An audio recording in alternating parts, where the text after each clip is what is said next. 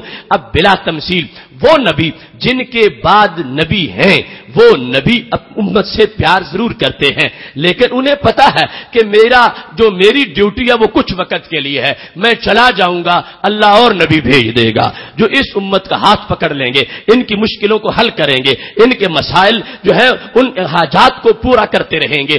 وہ اپنی ڈیوٹی کے وقت بڑی بہتری کر رہے ہیں، مگر انہیں یہ پتا ہے کہ میرے بعد ان کے اور سہارے پیدا ہونے والے ہیں جو ختم نبوت والے ہوں گے، انہیں پتا ہے کہ میرے بعد ان کا کوئی نہیں ہے اور میں نے ہی سب کچھ ان کا کرنا ہے۔ تو وہ نبی جو شفقت میں باپ سے بڑھ کے ہوتا ہے، پھر اس کی دو قسمیں بن گئیں، ایک وہ نبی جس کے بعد نبی ہے اور ایک وہ نبی جس کے بعد کوئی نبی نہیں ہے۔ تو خالق کائنات جل جلالہ نے کلام میں تدریجاً ترقی اس مضمون کو دی، فرمایا وہ تم میں سے کسی کے باپ نہیں ہیں، لیکن یہ نہ سمجھنا وہ شفیق نہیں ہے، وہ تو باپ سے زیادہ شفقت کرتے ہیں کیونکہ وہ نبی ہیں، اللہ کے رسول ہیں۔ اور پھر فرمایا وہ آخری رسول ہیں جنہیں پتا ہے کہ میرے بعد اللہ نے کسی اور کو نہیں بھیجنا، میں آخری ہوں اور میں نے ہی سب کچھ دینا ہے، میں نے ہی سب کچھ عطا کر کے جانا ہے، میں نے ہی امت کا ہر مسئلہ حل کرنا ہے، میں نے امت کی ہر سیکنڈ کی قیامت تک رہنمائی کرنی ہے، میں نے امت کے لیے ساری دنیا اور آخرت کی بہتریاں اکٹھی کرنی ہیں، میں نے امت کے سارے جو حاجات ہیں ان کو پورے کرنے ہیں۔ اس بنیاد پر خالق کائنات جل جلالہ نے اپنے کلام میں اس تدریج کے ساتھ اس مضمون کو بیان کر کے حضرت محمد مصطفیٰ صلی اللہ علیہ وسلم کی ان شفقتوں کو کمال احسن طریقے سے بیان کر دیا۔ فرمایا وہ تم میں سے کسی کے باپ نہیں ہیں، کسی مرد کے تمہارے مردوں میں سے باپ نہیں ہیں، لیکن یہ نہ سمجھنا وہ شفیق نہیں، وہ شفیق ہیں کیونکہ وہ اللہ کے نبی ہیں اور باپ سے زیادہ شفقت کرنے والے ہیں۔ اور پھر فرمایا وہ عام نبی بھی نہیں، وہ خاص نبی ہیں کہ جن کے بعد اور کوئی نبی نہیں آئے گا، جنہوں نے ساری شفقتیں کرنی ہیں اور جن سے ہی رب نے ساری کروانی ہے، جن کے ہاتھ سے رب نے جو کچھ قیامت تک دینا ہے انہی کے ہاتھ سے دلوانا ہے۔ تو خالق کائنات جل جلالہ نے اس آیت کریمہ کے اندر ختم نبوت کے مضمون کو بیان کرتے ہوئے اس انداز میں بیان کیا کہ جس انداز سے یہ پتا چلتا ہے کہ سید عالم نور مجسم شفیع معظم صلی اللہ علیہ وسلم کی ختم نبوت کا مطلب یہ بنا کہ آپ حد درجے کے شفیق ہیں اور ایسے شفیق ہیں کہ تاریخ انسانی میں ایسا شفیق کوئی نہیں ہو سکتا، کیونکہ اور کوئی دوسرا انسان نہیں ہے کہ جس کو رب نے نبی بنا کے آخری نبی بنایا ہو۔ آپ کے سوا کوئی انسان ایسا نہیں ہے جس کو رب ذوالجلال نے ختم نبوت کا تاج پہنایا ہو۔ تو پھر ماننا پڑے گا کہ حضرت آدم علیہ السلام سے لے کر حضرت عیسیٰ علیہ السلام تک جتنے نبی ہیں اور باقی جتنی انسانیت قیامت تک ہے، کوئی انسان اتنا کسی کو نہیں نواز سکتا جتنا رب کے نبی حضرت محمد مصطفیٰ صلی اللہ علیہ وسلم نوازنے والے ہیں۔ یہ ختم نبوت کے مضمون کی بیس میں یہ عقیدہ موجود ہے۔ اس بنیاد پر ایک دن ہمارے آقا صلی اللہ علیہ وسلم نے یہ بیان کیا، اتدرون میرے صحابہ جانتے ہو من اجود جودا، سب سے بڑھ کے جود کس کا ہے، سب سے بڑا لنگر کس کا ہے، سب سے زیادہ جود کس کا ہے، جس کی طرف سے نوازا جاتا ہو لوگوں کو۔ اتنا بڑا سوال کر کے جب ہمارے نبی علیہ السلام نے پوچھا تو صحابہ کرام علیہم رضوان نے کہا اللہ و رسول عالم، رب بہتر جانتا ہے، محبوب آپ بہتر جانتے ہیں، ہمیں کیا پتا کہاں سے کہاں تک انسانیت ہے اور کتنا وسیع سوال ہے، آپ تو مطلقاً پوچھ رہے ہیں کہ سب سے بھرے ہوئے خزانے کس کے ہیں۔ تو میرے نبی علیہ السلام سے جب صحابہ نے کہا آپ محبوب فرماؤ، تو میرے نبی علیہ السلام نے کہا اللہ اجود جودا، کہ اللہ سب سے زیادہ جود کرنے والا ہے مطلقاً، یعنی خالق و مخلوق کے لحاظ سے اللہ سب سے زیادہ جود کرنے والا ہے۔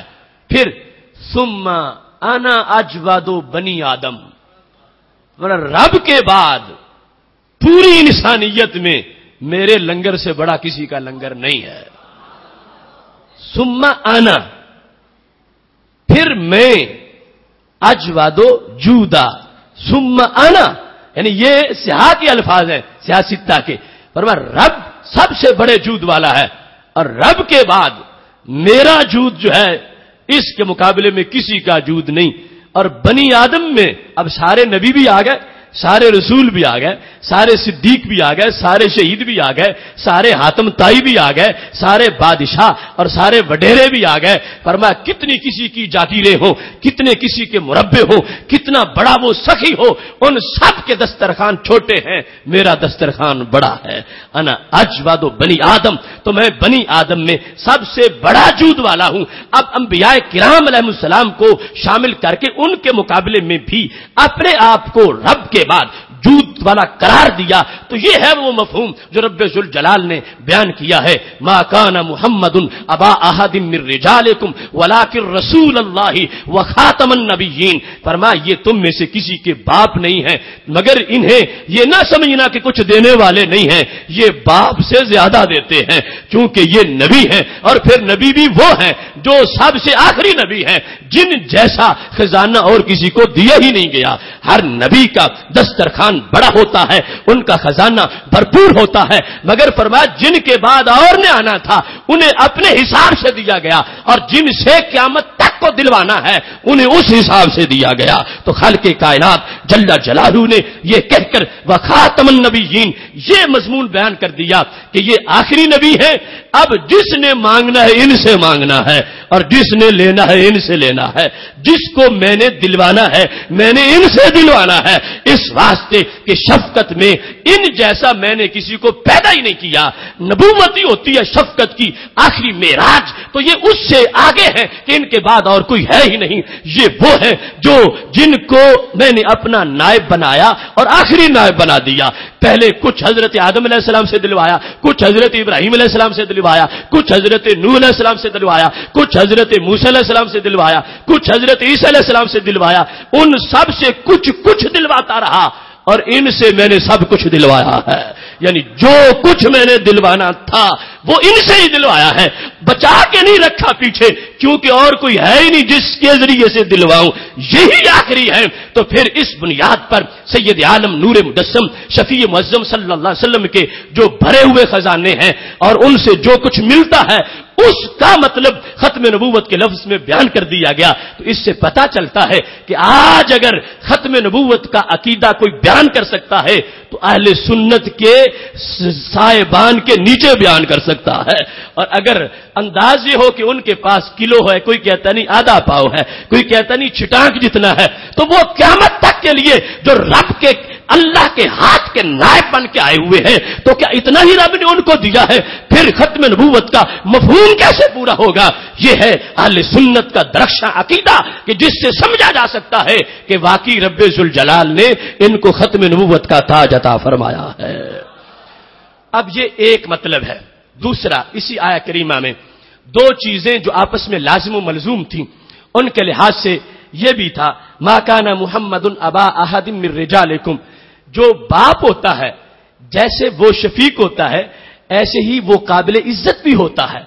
باپ ہونا اور عزت والا ہونا یہ دونوں چیزیں بھی آپس میں لازم و ملزوم ہیں. جب کسی کے سامنے اس کے باپ کا نام آئے تو سر جھک جاتا ہے. کہا گیا کہ وہ بڑے لوگ آ گئے تھے، وہ بات مانتا نہیں تھا، لیکن جب باپ آ گیا تو اس نے سر جھکا لیا. اب باپ اور قابل عزت یہ دونوں چیزیں آپس میں اکٹھی ہوتی ہیں. تو جب کہا گیا ما کان محمد ابا احد من رجالکم، حضرت محمد مصطفیٰ صلی اللہ علیہ وسلم تمہارے مردوں میں سے کسی کے باپ نہیں ہیں، تو وہم پڑا کسی مخاطب کو پڑھ سکتا تھا اگر باپ ہوتے تو پھر تو نظریں جھکی رہتی، اور چونکہ باپ نہیں ہے تو لہذا اگر کوئی اتنے آداب نہ بھی بجائے لا سکے تو شاید گزارا ہو جائے گا. تو خالق کائنات نے اس وہم کو لیکن سے دور کیا. فرمایا یہ تم میں سے کسی کے باپ نہیں، مگر یہ نہ سمجھنا کہ ان کی عزت میں کوئی کمی ہے، پر عزت باپ سے بڑھ کے ہے. تم میں سے کسی کے باپ نہیں، باپ کی نفی سے یہ نہ سمجھنا کہ پھر عزت میں کوئی کمی آ گئی تو کوئی بات نہیں. فرمایا نہیں، عزت باپ سے بڑھ کے ہے، اس واسطے کہ باپ کا جو انکار کر دے کافر نہیں ہوتا، نبی کا جو انکار کر دے وہ مومن نہیں ہو سکتا، وہ کافر ہو جاتا ہے۔ تو باپ سے عزت زیادہ ہے۔ باپ جو ہے اس کے بارے میں یہ نہیں کہا یا قرآن مجید میں لا تقولوا رائنا وقولوا انظرنا، وہاں پر کہ ایسی معمولی سی بات سے ایمان ضائع ہو جائے، ایسا معاملہ نہیں ہے۔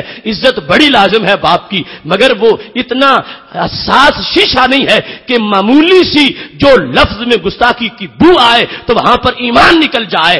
لیکن نبوت کا ادب و احترام اتنا حساس معاملہ ہے کہ یہاں پر معمولی سی گستاخی سے ایمان ختم ہو جائے گا، دل لٹ جائے گا، ساری نیکیاں رائگاں ہو جائیں گی۔ تو خالق کائنات جل جلالہ نے اس آیا کریمہ میں یک وقت جو کچھ نبی علیہ السلام کی طرف سے امت کے لیے وہ بھی بیان کر دیا، اور جو امت پر نبی علیہ السلام کا حق ہے وہ بھی بیان کر دیا۔ فرمایا یہ تم میں سے کسی کے باپ نہیں ہے، مگر زبانیں اپنی سنبھال کے رکھنا، سوچ کو بڑا ستھرا رکھنا، خیال کو غسل دے کے رکھنا، ان کے بارے میں کبھی دل میں میل نہ لانا۔ باپ کے بارے میں اگر دل میں سوچ لوگے تو اس کی حیثیت اور ہے، اور اگر نبی کے بارے میں دل میں خیانت کرو گے تو ایمان نکل جائے گا۔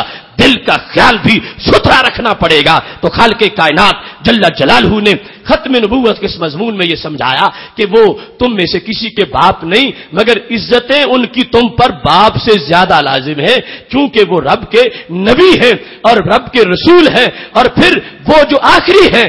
مطلب کیا بنا کہ ایک وہ کسی کا قابل عزت ہوتا ہے جس کے لیے اسے یہ ہے کہ فلاں سال تک میں اس کے ماتحت ہوں، اس سے لے کے کھانا ہے، اب تو مجھے ادب کرنا ہی پڑے گا، لیکن آگے جا کر میں بالکل جدا ہو جاؤں گا، میرا اس سے کوئی کام وابستہ نہیں ہوگا۔ لہذا اب عزت کرتا ہے محدود طریقے پر، خواہش اور حاجت کی بنیاد پر، محدود وقت پر۔ یہ عزت اتنی گہری عزت نہیں ہوتی، یہ ادب دل میں اس ذات کا اتنا گہرا ادب نہیں ہوتا۔ خالق کائنات نے فرمایا وَلَٰكِن رسول اللہ وخاتم النبیین، ایسا نہیں ہے کہ کچھ زمانے کے بعد نبوت کا فارم بدل جائے اور کوئی نیا نبی آ جائے اور پھر تمہیں ہو کہ اب ان سے چونکہ منسلک ہو جانا ہے، پہلی حکومت کا زمانہ گزر گیا تو عزتیں بھی اسی حساب سے ہوں گی۔ اللہ نے فرمایا نہیں، یہ آخری نبی ہیں، ان کے بعد کوئی نہیں آئے گا، اور ان کی عزت کا لازم ہونا تمہارے لیے دنیا میں بھی ہے، قبر میں بھی ہے، عقبہ حشر میں بھی ہے، جنت میں بھی ہے۔ فرمایا چونکہ جنت میں بھی تمہیں سب کچھ ان کے صدقے میں ملنا ہے، اس واسطے عزت بھی تم نے ہمیشہ ان کی کرنی ہے۔ ما كان محمد ابا احد من رجالكم ولكن رسول اللہ وخاتم النبیین۔ اب دو چیزیں، شفقت اور عزت۔ شفقت سرکار کی طرف سے اور عزت امت کی طرف سے کہ امت ادب کرے، امت احترام کرے۔ خالق کائنات جل جلالہ نے اسے بھی یعنی کئی جہت سے جامع مضمون کے ساتھ بیان کیا۔ ادب تو باپ کا بھی بڑا ہوتا ہے، تو پہلے ڈگری بیان کی باپ سے بڑھ کے، فرمایا یہ رسول ہیں، باپ سے بڑا ادب ہے ان کا، باپ سے زیادہ احترام ہے، اور پھر رسول بھی وہ ہیں جو کہ آخری نبی ہیں۔ تو اس بنیاد پر فرمایا تم اپنی اس طرح اپنی تربیت کرو اور اپنے ذہن کو سمجھاؤ کہ ان کے بغیر تو گزارا ہی نہیں، وہ جہنم میں گیا جو ان سے مستغنی ہوا ہے خلیل اللہ کو حاجت رسول اللہ کی۔ جس وقت یہ چیز اب بندے نے باطن کو سمجھا لی ہے، اب اس کا نفس کبھی بھی رسالت کا بگھوڑا نہیں بڑھے گا کہ نبوت کے خلاف وہ کہیں بھی اکڑ جائے اور اپنی منمانیاں کرنے لگ شروع ہو جائے۔ تو خالق کائنات جل جلالہ نے یہ واضح فرما دیا کہ یہ انداز ہے، شفقت وہ اتنی کرتے ہیں جتنی باپ نہیں کر سکتا اور کوئی اور نبی بھی نہیں کر سکتا، اور عزتیں تم پر لازم ہے کہ تم ان کی کرو۔ باپ سے بڑھ کر بلکہ کروڑوں ایسی مقدس ذاتیں جو باپ کے درجہ کی ہیں ان کو ان کے خاکے پا پر نچھاور کیا جا سکتا ہے، ان کی حیثیت اتنی بڑی ہے۔ تو خالق کائنات جل جلالہ نے آیت ختم نبوت میں اس عقیدے کو جو شفقت کے لحاظ سے اہل سنت کا عقیدہ ہے اور جو عزت و عظمت کے لحاظ سے اہل سنت کا عقیدہ ہے، جس سے ہی ختم نبوت کو سمجھا جا سکتا ہے، اگر ان دونوں چیزوں کو دیکھو گے تو وہ مسلک اہل سنت کے لٹریچر میں تجھے میسر آئیں گی۔ اور اگر پیغمبر کو باپ کیا اپنے جیسا سمجھنا ہو تو پھر ختم نبوت کا مطلب کون سمجھائے گا؟ اگر دن رات ان سے برابری کرنی ہو اور ان کی عزت کے خلاف حملے کرنے ہو تو پھر ختم نبوت کا مطلب کیسے سمجھ آئے گا؟ مبارک ہو اہل سنت کی صداقت رکھنے والوں کہ خالق کائنات نے ختم نبوت سمجھنے کی عقیدت بھی تمہیں عطا کی اور عقیدہ بھی تمہیں عطا فرمایا ہے۔ اب یہاں پر یہ تیسری بات جو بڑی لازم ہے اس کو سمجھنے کے ساتھ پھر چوتھی بات کی طرف متوجہ ہوں گے. یہاں پر پہلے اللہ تعالیٰ نے یہ کہا لاکن رسول اللہ، اور پھر فرمایا وخاتم النبیین، لیکن وہ اللہ کے رسول ہیں اور نبیین کے خاتم ہیں. تو جب نبی سے رسول ہونا بڑی شان ہے، چونکہ نبی ہر نبی رسول نہیں ہوتا، ہر رسول نبی ضرور ہوتا. یعنی انسانوں میں جو رسول انسانی ہے، چونکہ فرشتوں کو بھی رسول کہہ دیا جاتا ہے شریعت میں، ان کی بات نہیں کر رہا. تو جو بھی انسانوں میں نبی ہے ضروری نہیں رسول بھی ہو، لیکن جس کو انسانی رسول بنایا گیا ہے وہ نبی ضرور ہوتا ہے. اور رسالت نبوت سے بڑا سٹیٹس ہے. تو پھر رب ذوالجلال نے یہ کیوں نہیں فرمایا وَلَٰكِن رسول اللہ وَخَاتَمَ الْمُرْسَلِينَ، کہ وہ اللہ کے رسول ہے اور آخری رسول ہے. اللہ فرماتا ہے وَخَاتَمَ النَّبِيِّينَ، اور آخری نبی. تو اس کی حکمت یہ ہے کہ خالق کائنات جل جلالہ تاکید کے ساتھ نبوت کا دروازہ بند کرنا چاہتا ہے، تاکید کے ساتھ. اب دیکھو، ایک ہے کسی بندے کا گوجرانوالا کا ہونا، ایک ہے کسی بندے کا پنجابی ہونا. پنجابی ہونا عام ہے اور گوجرانوالا کا ہونا، گوجرانوالا کا رہائشی ہونا یہ خاص ہے. جو بھی گوجرانوالا کا رہائشی ہے وہ پنجابی ضرور ہے، لیکن جو بھی پنجابی ہے ضروری نہیں وہ گوجرانوالا کا ہو، وہ کسی اور شہر کا بھی ہو سکتا. تو اس واسطے جس وقت نفی مقصود تھی رب ذوالجلال کو، تو خاص کی نفی سے کامل نفی نہیں ہوتی، عام کی نفی سے کامل نفی ہوتی ہے کہ اس کا پنجاب کے علاقے سے تعلق نہیں ہے. اگر یہ کہو گے کہ گوجرانوالا کا نہیں ہے تو اب نفی پوری نہیں ہوگی. اگر یہ کہو گے کہ پنجاب کا نہیں ہے تو اب نفی مکمل ہو جائے گی. پنجاب کا نہیں ہے تو مطلب ہے جیلم کا بھی نہیں ہے، گجرات کا بھی نہیں ہے، فیصل آباد کا بھی نہیں ہے. لیکن جب یہ کہو گے کہ گوجرانوالا کا نہیں ہے تو اب ٹھیک ہے گوجرانوالا کا نہیں ہے تو کسی دوسرے شہر کا ہو سکتا ہے. اگر خالق کائنات فرماتا وَلَٰكِن رسول اللہ وَخَاتَمَ الْمُرْسَلِينَ کہ یہ اللہ کے رسول ہیں اور آخری رسول ہیں، تو کوئی کہتا چلو رسول تو آخری ہیں، ان کے بعد رسول تو کوئی نہیں ہو سکتا، نبی تو ہو سکتا. کیونکہ انہیں آخری رسول کہا جا رہا ہے، آخری نبی تو نہیں کہا جا رہا. تو رسول خاص ہے، نبی عام ہے. رسول ہونے کی نفی سے نبی کی نفی نہ ہوتی تو اللہ نے نیچے سے نفی کی کہ جب ان کے بعد کوئی نبی نہیں ہو سکتا تو رسول کیسے ہو سکے گا. اس بنیاد پر خاتم النبیین کہا کہ یہ آخری نبی ہے. جب نبی کی نفی ہو گئی تو رسول تو ہوتا ہی تب ہے جب پہلے نبی ہوتا ہے. جب نبی کوئی نہیں ہو سکتا تو پھر رسول تو بطری کی اولا نہیں ہو سکے گا. اور اگر یہ کہا جاتا کہ یہ آخری رسول ہے تو پھر کہا جاتا رسول آخری ہے، نبی تو کوئی اور بھی ہو سکتا ہے، تو پھر نبوت کے دروازے میں کوئی گنجائش رہ جاتی بند ہونے میں. اور خالق کائنات کو مطلوب یہ ہے کہ اس کا مکمل طور پر بند ہونا بیان کیا جائے. تو اللہ نے کی اسلوب کی حکمت یہ ہے. اب دیکھو ہر لفظ میں کتنی حکمتیں ہیں، اور رب کا قرآن کتنا میٹھا ہے اور کتنا علوم کا خزینہ ہے، اور کتنی لاجک اور منطق کے ساتھ عقلی طور پر اس نے حقیقتوں کو واضح کر دیا ہے. فرمایا پہلے بیان کیا تو وہاں لفظ رسول بولا کہ آخری سٹیٹس تو رسالت والا ہے، اور پھر ختم نبوت کے لحاظ سے شان اس میں تھی کہ سرے سے نبی کی نفی کر دی جائے تاکہ رسول کے ہونے کا سوال ہی پیدا نہ ہو سکے. چونکہ اگر رسول کی نفی کر دی جائے گی تو نبی کی کوئی گنجائش ڈھونڈتا پھرے گا. تو خالق کائنات نے فرمایا وَخَاتَمَ النَّبِيِّينَ یہ آخری نبی ہیں، ان کے بعد جب نبی کوئی نہیں پیدا ہو سکتا تو رسول تو بالکل کوئی پیدا نہیں ہو سکے گا. نبی کی بھی نفی سے رسول کی نفی ہو گئی، مگر رسول کی نفی سے نبی ہر نبی کی نفی جو ہے وہ کامل نہ ہوتی. تو خالق کائنات جل جلالہ نے خاتم النبیین فرما کے جامع طور پر نبوت اور ختم نبوت کا بیان فرما دیا ہے. اب یہاں پر فرمایا خاتم النبیین، خاتم کا لفظ ہے، ایک ہوتا ہے خاتم، وہ بھی لفظ دوسری جگہ بولا گیا ہے. رسول اللہ صلی اللہ علیہ وسلم نے فرمایا مجھے 6 چیزوں کی بنیاد پر سب سے فضیلت دی گئی ہے کہ اللہ تبارک و تعالی نے مجھے یہ شان دی ہے ختم بی النبیون، مجھ پر نبوت کا دروازہ بند کر دیا گیا.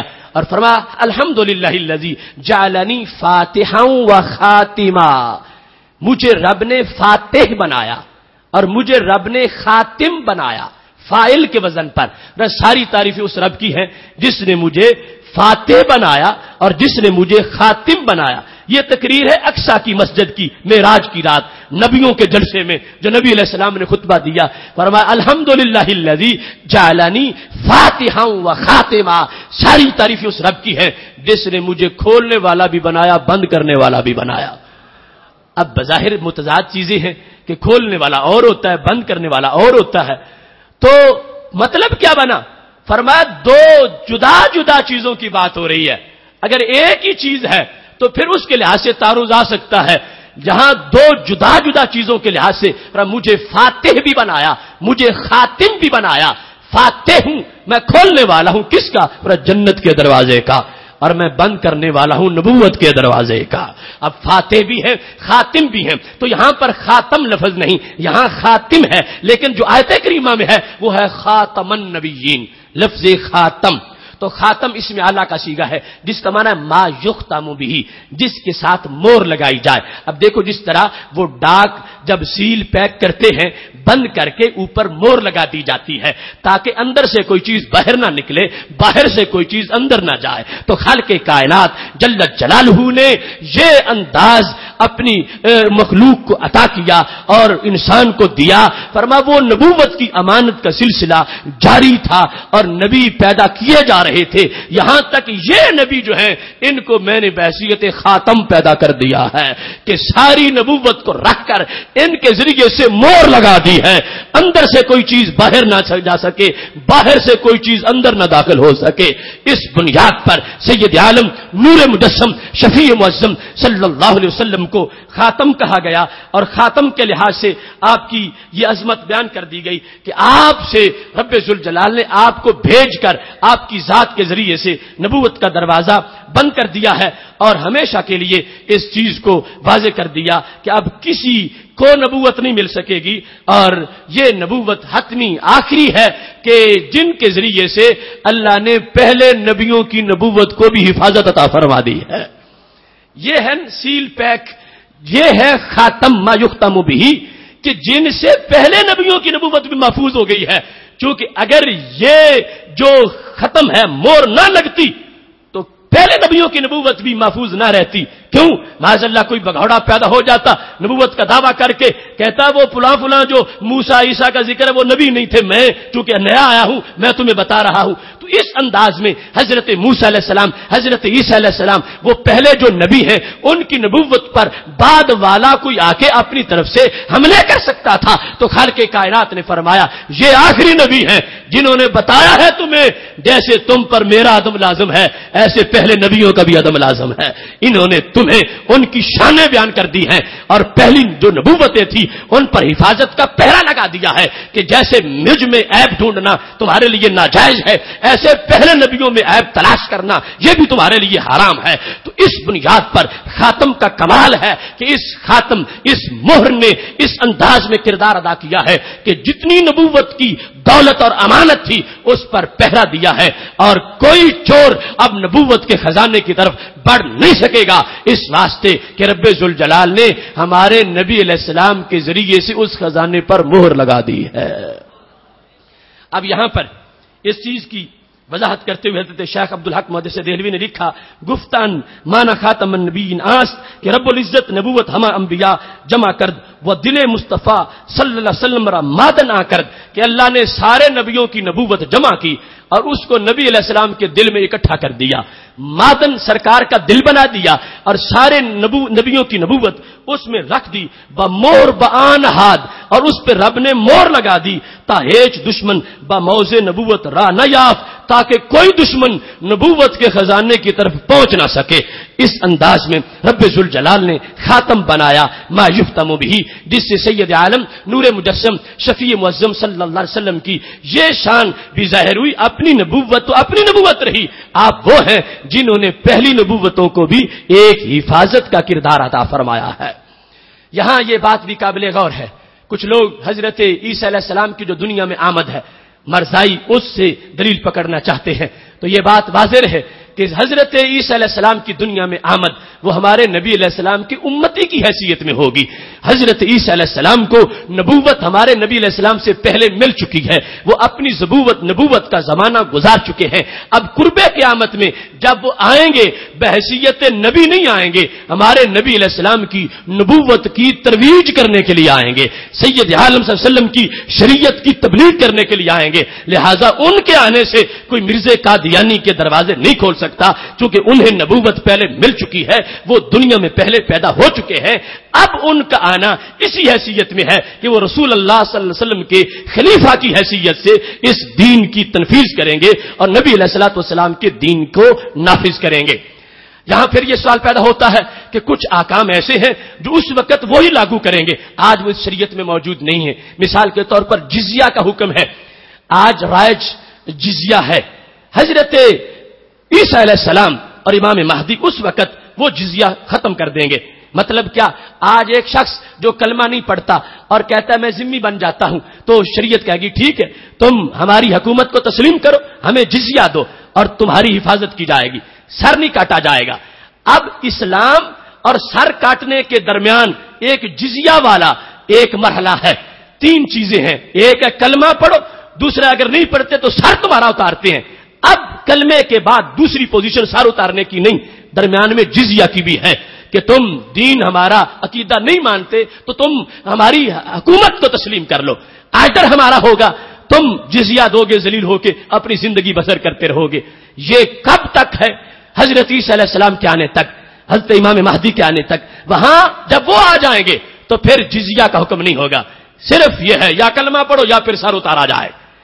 اب اگر کوئی یہ اعتراض کرے کہ دیکھو اس وقت وہ تو اپنی شریعت نافذ کریں گے کہ جزیہ جیسا حکم جو رائج ہے اس کو وہ ختم کر دیں گے اور دو ہی باتیں ہوں گی، یا کلمہ ہوگا یا پھر سر کاٹ دیا جائے گا، تو اس کا جواب یہ ہے کہ یہ ہمارے آقا صلی اللہ علیہ وسلم فرما کے گئے ہیں کہ میری شریعت کا ایک حکم وہ ہے جسے آ کے وہ لاگو فرمائیں گے۔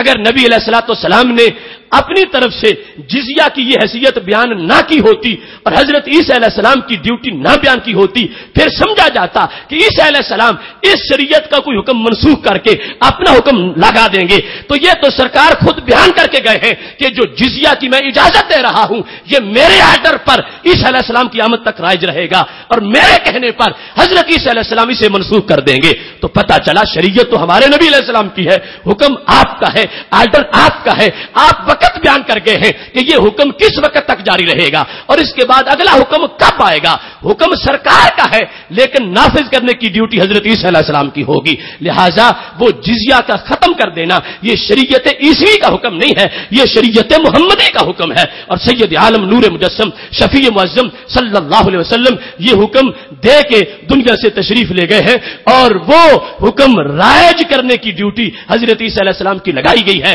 تو پتہ چلا نہ کلی شریعت اپنی لائیں گے نہ جزوی شریعت اپنی لائیں گے، وہ ہمارے نبی علیہ السلام کی شریعت کے مبلغ بن کر بحیثیت سرکار کی امتی اس دنیا میں کام کریں گے۔ اللہ نے نبوت کا دروازہ بند کر دیا ہے اور ہمارے نبی علیہ السلام کے بعد کسی لحاظ سے کسی معنی میں کوئی نبی نہیں ہو سکتا۔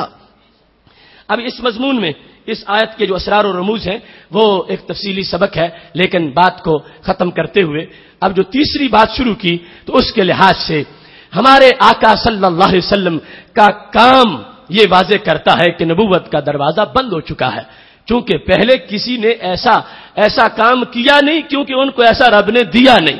ان کا کام تھا وقت کا، مخصوص وقت کا، ان کا کام ہمیشہ کے لیے کا نہیں تھا۔ انہوں نے انسانیت کو اتنا پڑھانا تھا جتنا اس وقت کا نصاب تھا، اور قیامت تک کا پڑھانا ان کے لیے اللہ نے استاد ہی ہمارے نبی علیہ السلام کو بنایا ہے۔ اس واسطے الیوم اکملت لکم دینکم، اس نعرے کے لیے رب نے اور کوئی زبان نہیں چنی سوائے ہمارے نبی علیہ السلام کے، اور یہ فرمایا میرے محبوب علیہ السلام نے انما بعثت لاتمم مکارم الاخلاق ومحاسن الاعمال، مجھے میرے رب نے بھیجا ہی اس لیے ہے کہ میں سب کچھ مکمل کر کے جاؤں گا۔ مکارم اخلاق، محاسن اعمال، ہر سبق، ہر کام، ہر مسئلہ، ہر بیان میں کر کے دنیا سے جاؤں گا، میں کچھ بھی چھوڑ کے نہیں جاؤں گا کہ کل امت منتظر رہے کہ نبی نے بیان نہیں کیا تھا اور دنیا سے چلے گئے اور اب ہم کیا کریں۔ فرمایا میرے رب نے میرے بھیجنے کا مقصد ہی یہ بنایا ہے، انما بعثت لأتمم، میں آیا ہوں مکمل کرنے کے لیے، مجھے بھیجا ہی مکمل کرنے کے لیے گیا ہے۔ تو نبوت کا جو وہ سارے کا سارا ہمارے نبی علیہ السلام کر کے دنیا سے تشریف لے گئے۔ تو اب کوئی آئے تو کیا کرنے آئے؟ اب کوئی نیا نبی پیدا ہو تو وہ کیا کرنے آئے گا؟ کار نبوت ہی باقی نہیں بچا، نبوت کا کام سب سرکار پورا کر کے گئے ہیں، کچھ چھوڑا ہی نہیں۔ کوئی بچا ہوتا پھر عقل مان جاتی کہ چونکہ کمی رہ گئی ہے اور لوگوں کو ضرورت ہے لہذا کسی اور کو تسلیم کر لیا جائے، عقل کے فیصلے کرتی پھرتی، مگر میرے محبوب علیہ السلام آئے اس طرح ہے کہ آپ نے کوئی کمی رہنے نہیں دی۔ فرمایا ترکتکم علی ملۃ بیضاء لیلھا کنہارھا، میں نے ہر شے بیان کر دی ہے، جتنے کام جنتیوں کی ہو سکتے ہیں میں نے سارے بتا دیے ہیں، جتنے کاموں سے بندہ جہنم میں جا سکتا ہے میں نے وہ بھی بتا دیے ہیں، میں نے گن گن کے ہر حسن، ہر جمال، ہر خوبی، سیرت و کردار کا ہر سبق، عقیدہ و عمل کا ہر معاملہ، دنیا کے تمام میدانوں کی روشنی میں نے تمہیں عطا کر دی ہے۔ لہذا جب کار نبوت مکمل ہو گیا تو یہ ختم نبوت کا بیان تھا کہ میرے نبی علیہ السلام کا نام بھی ختم نبوت کا بیان ہے اور کام بھی ختم نبوت کا بیان ہے۔ اس واسطے فاضل بریلوی رحمت اللہ علیہ نے کہا، نہ رکھی گل کے جوش حسن نے گلشن میں جا باقی، چٹکتا پھر کہاں غنچہ کوئی باغ رسالت کا۔ پہلے پھول اس لیے کھلتے تھے کہ صحن چمن بھرا نہیں تھا، اور جب 12 ربیع الاول شریف کو یہ پھول کھلا اب جگہ بچی نہیں ہے، سارا صحن چمن بھر گیا ہے، صحن نبوت میں جگہ ہی نہیں بچی تو پھر کھلے گا کہاں کوئی؟ اگر جگہ ہوتی، کوئی گنجائش بنتی، کوئی ضرورت ہوتی تو پھر کوئی پھول کھلتا۔ یہاں پر نہ رکھی گل کے جوش حسن نے گلشن میں جا باقی، یہ پھول سہانا اتنا ہے اور جامع اتنا ہے، اس انداز کی جامع تبلیغ کر دی ہے، دین دے دیا ہے، اب جگہ ہی نہیں بچی تو کوئی کیا کرنے آئے گا؟ اللہ نے اس واسطے خاتمیت کا درجہ ہمارے نبی علیہ السلام کو عطا کیا اور اس خاتمیت کو اس انداز میں بیان کر دیا۔ دو جہتیں جو عقیدے کے لحاظ سے آپ نے پہلے سمجھی، اب تیسری جامع جہت بھی اس میں سامنے آ گئی کہ جس کی بنیاد پر آج جو شخص ختم نبوت پر کامل یقین چاہتا ہے اسے اس عقیدے پہ آنا پڑے گا جس عقیدے کی رہائش سنی کے سینے میں ہے۔ کیوں؟ آج اس وقت تم نبوت کے ختم ہونے کی دلیل یہ پیش کر رہے ہو کہ جو کچھ قیامت تک ہونا تھا سارا کام نبی علیہ السلام کر کے گئے ہیں اور ہر چیز کا بیان ہو گیا، ملت بیضا پہ چھوڑ کے گئے ہیں۔ اگر آج کے قادیانی اور آج جو نبوت کی اپوزیشن بنی ہوئی ہے معاذ اللہ اس طبقے سے پوچھے کہ جو اپنے طور پر ختم نبوت کے ٹھیکیدار بنے ہوئے ہیں کہ تم یہ بتاؤ کہ 15ویں صدی کے لیے تمہارے نبی نے کچھ بیان کیا ہے، تو وہ اگر یہ کہیں کہ بیان نہیں کیا تو پھر ختم نبوت کا مضمون بیان کرنے میں جھوٹے ہیں، اور اگر کہیں بیان کیا ہے تو پھر یہ عقیدہ ان کا جھوٹا ہے کہ نبی کو کل کا پتہ نہیں ہوتا۔ بیان تب کیا ہے اگر پتہ تھا کہ 15ویں صدی کے مسائل کیا ہیں، بیان تب کیا ہے اگر پتہ تھا کہ قیامت تک امت کے دن رات کیسے گزریں گے، بیان تب کیا ہے کہ پتا تھا کہ قیامت تک میری امت کی ہر گھڑی کے مسائل کیا ہیں، لہذا ختم نبوت کو ماننا آسان نہیں ہے، اس کے لیے بندے کے ضمیر کا سنی ہونا ضروری ہے۔ جب یہ یقین ہوگا کہ میرے نبی وہ نبی ہیں جو صرف کل کی نہیں بلکہ قیامت تک کی ہر صدی، ہر سال، ہر مہینے، ہر ہفتے، ہر دن، ہر گھنٹے، ہر منٹ اور ہر سیکنڈ کا علم رکھنے والے ہیں، اب مان سکے گا کہ اللہ نے میرے نبی کو ختم نبوت کا تاج پہنایا ہے۔ اس واسطے یہ ہیں حقیقت کی باتیں اور حقیقت کی تشریح جو قرآن و سنت کا ضمیر، خمیر اور مزاج ہے، ان کا اظہار ضروری ہے۔ اب یہ عقل و نقل کے لحاظ سے ایک جامع نصاب ہے، اس آیا کا مختصر سا تعارف پھر بھی پیش کر سکا ہوں، لیکن یہ اس کے معارف کے لحاظ سے ایک گلدستہ ہے، اور یہ ہے قرآن مجید برہان رشید کی بلاغت۔ ہم دونوں ویو تمہارے سامنے پیش کرتے ہیں، وہ موضوع کہ آیات ختم نبوت، اس میں آیات پڑھتے پڑھتے وقت گزر گیا اور پھر الحمد سے لے کر والناس تک پورے قرآن کی ہر آیت سے اس مضمون کو ثابت کیا، اور آج یہ بھی تمہارے سامنے چیز رکھی ہے۔ اگر تدبر کرنے آئیں اور غوطہ لگانے آئیں پھر ایک آیت ہی کئی مہینوں کے لیے کافی ہے. اس کو سوچتے جائیں, اس کو سمجھتے جائیں, اس کو پڑھتے جائیں. یہ رب کے قرآن کا کمال ہے کہ اس میں کبھی بھی دودھ لسی نہیں بنتا, پھر بھی مکھن نکلتا رہتا ہے. اس میں تدبر کرنے سے انسان کو غذائیت ملتی ہے. میری دعا ہے رب ذوالجلال ہم سب کو ان قرآنی افکار پر پہرا دینے کی توفیق عطا فرمائے.